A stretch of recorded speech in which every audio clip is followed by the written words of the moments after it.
చందమామ కథ సాటి వాళ్లతో సరిగంగ స్నానం. చెన్నపట్టణం సేతుపేటలో వెంగన్న మొదలి వీధి ఉంది. అందులో 7వ నెంబర్ ఇంట్లో కామేశ్వరమ్మ గారు, 8వ నెంబర్ ఇంట్లో సోమేశ్వరమ్మ గారు కాపురాలున్నారు. ప్రతి విషయంలోనూ ఆవిడకు ఈవిడకు పోటీగా ఉంటూ ఉండేది. కూతురు పుట్టినరోజు వస్తే ఇద్దరూ చేశారు. సోమమ్మ కాగితపు సంచీలల్లో తాంబూలం, అరటిపండు, మిఠాయి ఉండా పెట్టి ముత్తైదువులకు పంచిపెడితే, కావమ్మ కాగితపు సంచికి బదులు గుడ్డ సంచీలు కుట్టించి ప్రతి సంచిలోనూ అదనంగా కొబ్బరికాయ, మైసూర్పాకు, ఇంకా ఏవేవో గమ్మత్తులు పెట్టి మరింత దర్జాగా పంచిపెట్టింది. ఆవిడ 2 అంగుళాల జరీ అంచు చీర కొనుక్కుంటే, ఈవిడ 3 అంగుళాల జరీ అంచు చీర కొనుక్కొని కట్టుకొని పని ఉన్నట్లు వెళ్ళి ఆవిడికి ప్రదర్శించి వచ్చేది.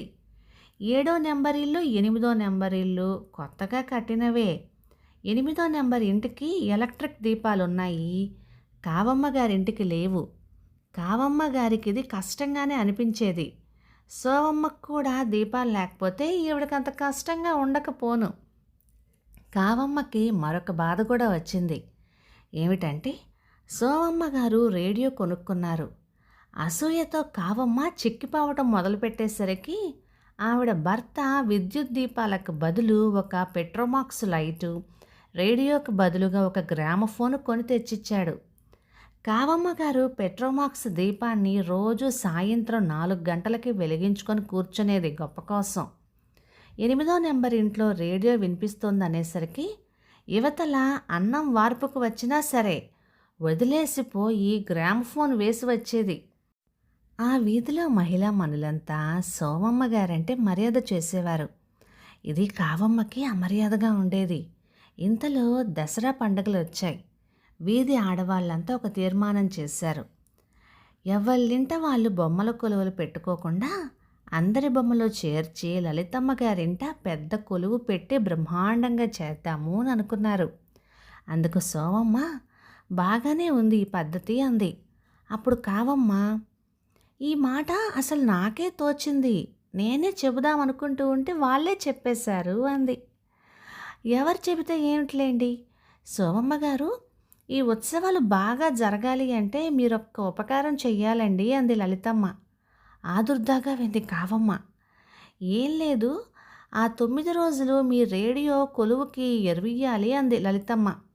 రేడియో ఎరువిచ్చి సోమమ్మ గొప్పదైపోతుందని, తనకు అలాంటి మెహర్బానీ రావటానికి అవకాశం లేకుండా పోయిందని కావమ్మ లోపల విచారించడం మొదలుపెట్టింది.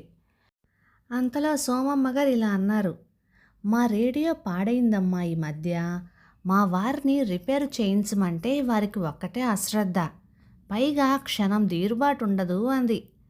ఈ మాట వినేసరికి కావమ్మకు కలిగిన ఆనందం అంతా ఇంత కాదు. సోమమ్మ వెళ్ళగా చూసి ఆమె లలితమ్మతో, చూసావా ఎంత అబద్ధం ఆడిందో, రేడియో పాడైందిట, ఇప్పుడే కదుటమ్మా పెట్టుకున్నారు వాళ్ళు అని పచ్చి అబద్ధం చెప్పి, పోనీగానిలే మా గ్రామ్ఫోన్ ఇస్తాను పట్టించుకెళ్ళండి, చెక్క ఏ ప్లేటు కావాల్సిస్తే అది పెట్టుకోవచ్చు, ఎల్లుండి పాడ్యమి నాడు పొద్దుటే రండి, పని మనిషి నెత్తిన పెట్టి పంపుతాను అంది. కృతజ్ఞత తెలిపి లలితమ్మ కూడా వెళ్ళిపోయింది. ఆ రాత్రి కావమ్మ గారి కొడుకు గ్రామ్ఫోన్కి కీ ఇస్తుంటే స్ప్రింగ్ కాస్త పుట్టుక్కుమని ఊరుకుంది.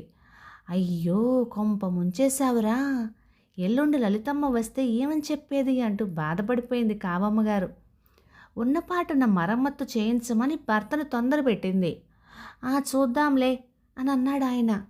ఎలాగురా భగవంతుడా అని ఆమె ఆ రోజంతా ఎంతగానో మదన పడింది. రాత్రి సరిగా నిద్ర కూడా పట్టలేదు ఆవిడికి. మర్నాడు మగవాళ్ళందరూ ఆఫీసులకి పోయాక సోమమ్మ భోజనం చేసుకొని తలుపుకి తాళం వేసుకొని ఎక్కడికో బయలుదేరింది. కావమ్మ చూసి ఎక్కడికి చెప్పమా అని అనుకుంది. మరో గంట సేపటికి ఒక మోటారు లారీ వచ్చి సోమమ్మ గారి ఇంటికి ఎదురుగా ఆగింది. కావమ్మ బయటికి వచ్చి చూసింది. మిట్ట మధ్యాహ్నం, ఎండవేళ, ఎక్కడా జనసంచారమే లేదు. లారీలో వచ్చిన వాళ్ళు ఇద్దరు సోమమ్మ గారి ఇంట్లో నుంచి రేడియో మోసుకొస్తూ ఉండటం కావమ్మ కంటబడింది. అప్పుడు ఆవిడ, ఎందుకా వెళ్ళింది సోమమ్మ, రహస్యంగా వీళ్ళని పంపి తన రేడియో మరమ్మతు చేయిస్తోందన్నమాట. నేను గ్రామఫోన్ ఇస్తానని తెలిసి ఆ మర్యాద నాకు దక్కకుండా ఉండాలని చెప్పి తన రేడియో చప్పున మరమ్మతు చేయించేస్తోందన్నమాట అని తనలో తనే అనుకుంది. వాళ్ళు ఆవిడ్ని చూసి తెల్లబోయారు. అప్పుడు ఆవిడ, మీ గుట్టు నాకు తెలిసిందేండి, రేడియో మరమ్మత్తుకని పట్టకపోతున్నారా? త్వరగా పూర్తి చేసి పట్టుకురమ్మంది కదూ సోమమ్మ, ఎంత గుట్టో అని అనింది. వాళ్ళల్లో ఒకడు చటుక్కున, అవునండి, ఎవరికి తెలియనివ్వద్దన్నారు ఆవిడ, సాయంత్రంలోగా తెచ్చేసి హాల్లో పెట్టేయమన్నారు అని అన్నాడు. అప్పుడు కావమ్మకి ఒక ఆలోచన తట్టింది. అయితే ఒక్క రేడియోలు మాత్రమేనా, మీరు గ్రామ్ఫోన్లు కూడా మరమ్మతులు చేయగలరా అని అడిగింది వాళ్ళను ఆత్రంతో. చెయ్యకేం అని అన్నాడు అతను. మా ఇంట గ్రామ్ఫోన్ పాడైంది, దాన్ని కూడా బాగు చెయ్యండి. మరొక సంగతి, రేడియో మరమ్మత్తు చాలా కాలం అవుతుంది కనుక మెల్లగా చేయవచ్చు. నా గ్రామ్ఫోన్ మాత్రం సాయంత్రంలాగా ఇచ్చేయాలి. మీరు కోరుకున్న బహుమతి ఇస్తాను అంది. వాళ్ళు సోమమ్మ గారి ఇంట్లోని రేడియోతో పాటుగా కావమ్మ గారి గ్రామ్ఫోన్ కూడా లారీలో పెట్టుకొని తొందరగా వెళ్ళిపోయారు. 4 గంటలకి సోమమ్మ గారి ఇంటికొచ్చి తలుపు తీసుకొని హాల్లోకి వెళ్ళేసరికి రేడియో కనపడలేదు. ఆదుర్దాగా వచ్చి కావమ్మ గారితో, ఏమండోయ్, ఎవరిలో మా రేడియో ఎత్తుకుపోయారు, వీధి తాళం మారుచెవులతో తీసేసినట్లుగా ఉందండి, తక్కిన గదుల తాళాలు ఏమీ తాకనే లేదు, కానీ ఇంకా నయ్యం హాల్లో ఉన్న రేడియోతో సరిపెట్టేశారు ఆ దొంగలు అని చెప్పి అనేక విధాలు వాపోయింది. కావమ్మ నిర్ఘాంతపోయింది. దొంగలా వాళ్ళు? అందుకే గామోసు నన్ను చూసి తెల్లబోయారు. నేను వేరే ధోరణిలో ఉండి వాళ్ళకి గ్రామ్ఫోన్ చేతులారా అర్పించుకున్నానన్నమాట. పోటీకి పోతే ఇంతే గతి. సాటి వాళ్ళతో సరిగంగా స్నానానికని ఎడితే ముసలి మొగుణ్ణి కాస్త మొసలి ఎత్తుకుపోయిందని శాస్త్రం. సరిగ్గా అలాగే అయింది ఇప్పుడు నా పని అని అనుకుంటూ ఆమె లోపలే ఏడ్చుకొని ఊరుకుంది. కథ సమాప్తం. ఇక ఈ కథ 1952 అక్టోబర్ నెల చందమామలో వచ్చింది. రచయిత్రి సిఆర్ జానకి గారు, ఖర్గ్పూర్ నుంచి. ఇక ఈ కథ మీకు నచ్చినట్లయితే లైక్ చేయండి, షేర్ చేయండి. ఇలాంటి మంచి తెలుగు కథల కోసం మన ఛానల్ని సబ్స్క్రైబ్ చేయండి. Thank you.